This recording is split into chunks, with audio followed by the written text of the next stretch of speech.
അല്ല പറഞ്ഞത് അനുസരിക്കാന്നുള്ളൂ. ഞാൻ നേരത്തെ പറഞ്ഞില്ല, ഉദൂ ഇലാ സബീലി റബ്ബി, നിങ്ങൾ അള്ളാഹുവിന്റെ മാർഗത്തിലേക്ക് ക്ഷണിക്കുക, അത്രേ ചെയ്യേണ്ടുള്ളൂ.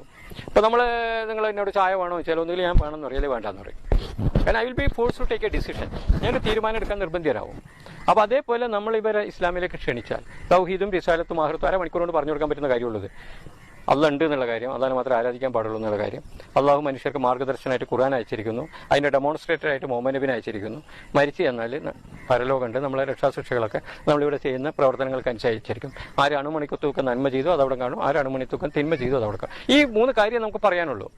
ഇത് പറഞ്ഞു കഴിഞ്ഞാൽ ഒരു ആത്മാർത്ഥത ഉള്ള ഒരാളാണെങ്കിൽ തീർച്ചയായിട്ടും അതിനെപ്പറ്റി ചിന്തിക്കും, സീരിയസ് ആയി ചിന്തിക്കും. അപ്പോൾ പെട്ടെന്ന് ഞാൻ മുസ്ലിമാണെന്നും പറഞ്ഞില്ലെങ്കിലും അവൻ ചിന്തിക്കും. ഇപ്പം നമ്മൾ ആലോചിച്ച് നോക്കാം, നമ്മൾ ഈ നിസ്കരിച്ച് നോമ്പൂറ്റൊക്കെ നടക്കുന്നത് എന്തുകൊണ്ടാണ്?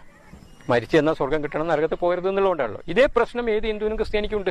അപ്പോൾ അവനതിന് ഓർമ്മപ്പെടുത്തേ വേണ്ടുള്ളൂ. ഫദക്കർ ഇന്നമാന്റെ മുദക്കിറന്ന് നബി സല്ലല്ലാഹു അലൈഹി വസല്ലമയെ കുറിച്ച് അള്ളാഹു പറഞ്ഞു, നിങ്ങൾ ഓർമ്മപ്പെടുത്തുക, നിങ്ങൾ ഓർമ്മപ്പെടുത്തുന്നത് മാത്രമാണ്.